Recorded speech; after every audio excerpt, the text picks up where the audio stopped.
Hidden genius unveiled. Imagine the engine of our modern world. Not a literal engine of pistons and steam, but the conceptual engine. The one that powers our industries, illuminates our cities, and underpins the very structure of our global economy. Now, imagine that at the heart of this colossal machine, there is a ghost. A brilliant, forgotten architect whose name has been meticulously scraped away from the blueprints, whose voice has been silenced, and whose legacy has been stolen. This isn't just a story about a forgotten inventor. It's the story of a woman who gave the world a miracle, which in the hands of others became a monster. And for her trouble, she was rendered invisible. Our story begins not in a pristine, state-of-the-art laboratory, but in the flickering gaslight of a cluttered London workshop at the turn of the 20th century. This was an age of explosive change, of iron and steam, of men with bold visions and even bolder mustaches, building empires on coal and steel. Science was a gentleman's club, a hallowed hall of bearded academics and wealthy patrons. It was a world that had little time or space for a mind like Ilara Vance's. Ilara was not a man of means, nor a celebrated academic. She was a woman of ferocious intellect and quiet determination, a self-taught physicist and engineer who saw the world not as it was, but as a symphony of untapped frequencies and hidden energies. While her contemporaries were perfecting the internal combustion engine, wrestling with the brute force of explosions, Ilara was listening to a different kind of music. She was chasing whispers of resonance, the idea that everything, from a grain of sand to a steel girder, possessed a unique vibrational frequency. Her workshop was a testament to her obsession. It was a chaotic sanctuary filled with strange coils of copper wire, precisely ground crystals suspended in oil, and arcane diagrams that looked more like astrological charts than engineering schematics. To outsiders, it was the den of an eccentric. To her, it was the crucible of creation. For years, she labored in near total isolation, funded by a meager inheritance and the occasional sale of small patented electrical components that barely kept the lights on.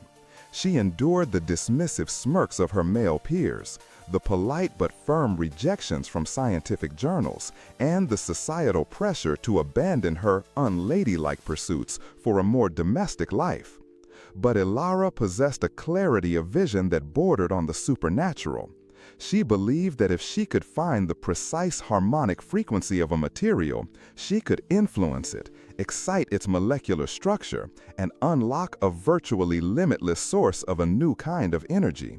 An energy that was clean, efficient, and could be drawn directly from the ambient vibrations of the world itself. The breakthrough, when it came, was not a thunderous explosion, but a quiet, ethereal hum. It was a Tuesday evening, rain lashing against the grimy windows of her workshop. After thousands of failed attempts, after recalibrating her primary resonator for the 100th time, she activated the device. A small, unassuming box of brass and crystal, it began to vibrate. The hum grew, a pure, resonant tone that seemed to fill the very air with a strange electric tension. A series of connected light bulbs on her workbench, previously dark, began to blaze to life with a brilliant, steady white light, far brighter than any gas lamp or early incandescent bulb could produce. They were powered by nothing more than the device's ability to tap into the harmonic resonance of the very iron in the workbench it was sitting on. She had done it. She had created the etheric resonator. The initial implications were staggering. This wasn't just a new type of generator. It was a fundamental shift in humanity's relationship with energy. Imagine a world where factories could run without belching smoke, where ships could cross oceans without burning a single lump of coal, where cities could be lit for a fraction of the cost. It was a promise of a clean, industrial utopia. Ilara, for a brief, shining moment, stepped out of the shadows. She secured a patent, a document that would later become a source of profound bitterness. She gave a small, poorly attended demonstration at the Royal Society, where a few curious but deeply skeptical men watched her device boil a kettle of water in seconds. They called it a clever trick, a fascinating novelty. They saw the magic, but they couldn't or wouldn't see the revolution sitting on the table in front of them. The recognition she received was fleeting, a polite round of applause before the world moved on. But not everyone was so dismissive. In the back of that dusty hall, one man was not just watching, he was calculating. He saw not a novelty, but a key that could unlock unimaginable power and wealth. And he knew with a chilling certainty that he had to have it. The hum of Ilara's machine was a song of the future, but it was also a siren call, attracting the attention of a man who would soon twist her dream into a nightmare and ensure that history would never know her name. The price of innovation.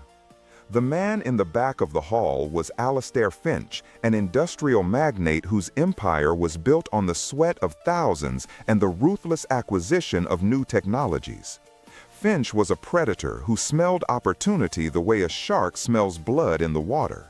He didn't see the utopian promise in Ilara's etheric resonator. He saw a tool for absolute market domination.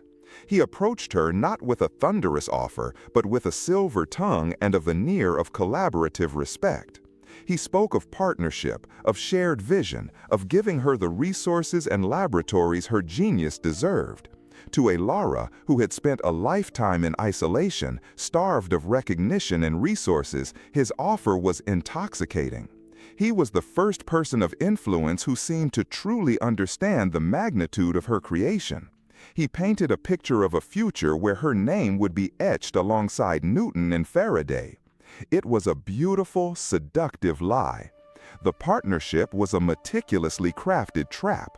Finch's army of lawyers drafted a contract that was a masterpiece of legal deception.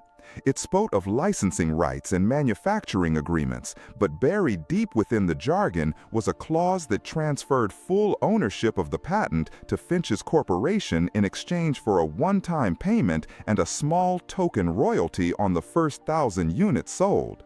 Ilara, a brilliant physicist but a novice in the cutthroat world of corporate law, signed it. She received a check for £500. In today's money, it's a respectable sum, but for an invention that would go on to generate billions and reshape the planet, it was less than pennies. It was an insult. And with the stroke of a pen, her life's work was no longer her own. The erasure began immediately, and it was as systematic as it was cruel. The first step was to bury the original patent. Finch's engineers made minor, cosmetic alterations to her design, a different casing, a recalibrated coil, and filed a flurry of new patents under Alastair Finch's name. Within a year, the Finch resonator was being marketed as the next great leap in industrial power. The second step was to control the narrative. Finch used his immense wealth and influence to flood scientific journals and popular magazines with articles heralding genius. He hired biographers to craft a hagiographic story of his decades of private research into harmonic frequencies, a fiction that completely erased Ilara's existence. Any journalist or scientist who dared to mention Ilara Vance was either quietly paid off or professionally ruined. Her name was scrubbed from company records, from laboratory notes, from history itself. And then the monster began to show its true face. Finch had no interest in utopia. He was interested in profit and power. The etheric resonator, in its pure form, was elegant and balanced.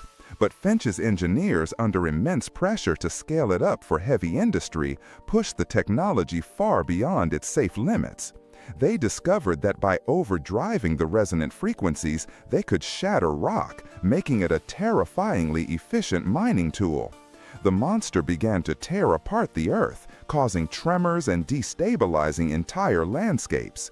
The process also released a strange low-frequency hum that had unforeseen, detrimental effects on local ecosystems.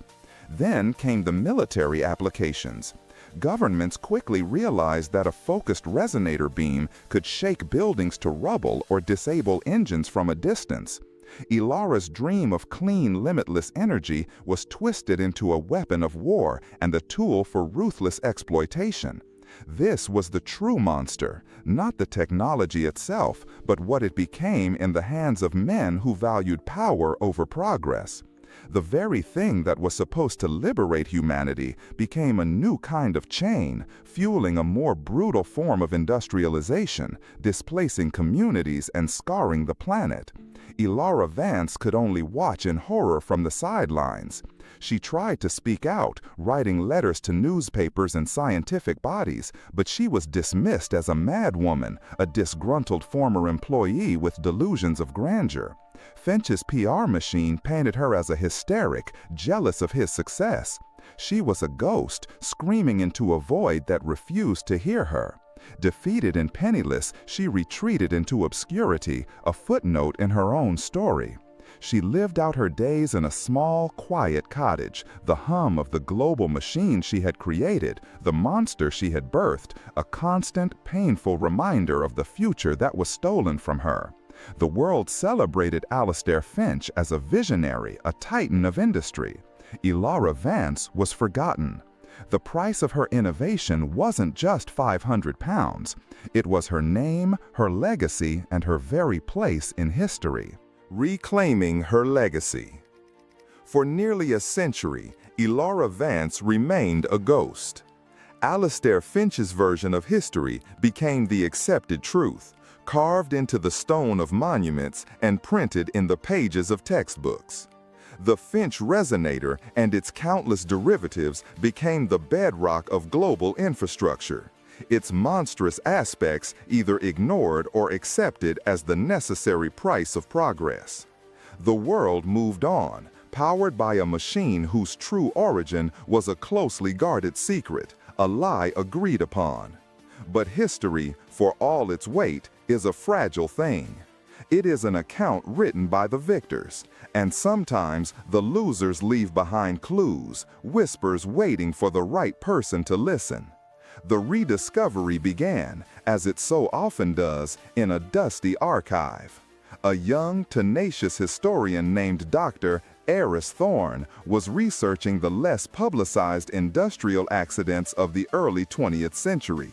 He kept encountering strange, redacted reports of seismic anomalies and equipment failures linked to early Finch Corporation mining sites.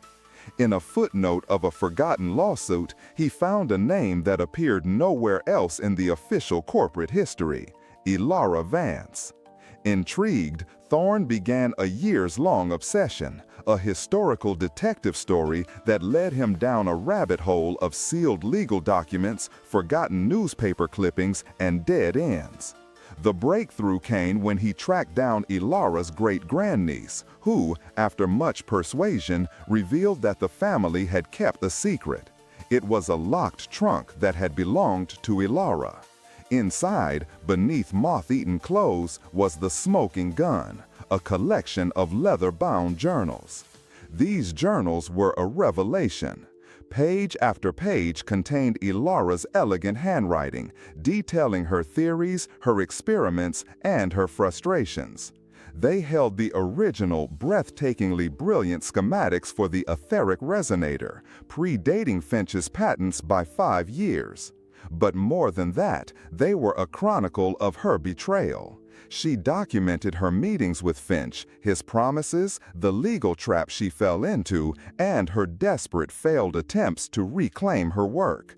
It was all there, a voice from the past finally breaking its long silence. Thorne's publication of the Vance journals sent shockwaves through the historical and scientific communities. It was an academic bombshell that exposed the foundational lie of one of the world's most important technologies. Ilara's story, while shocking, is tragically not unique. It's a perfect, painful example of a phenomenon known as the Matilda effect, a term coined to describe the systematic repression and denial of the contributions of female scientists, whose work is often attributed to their male colleagues.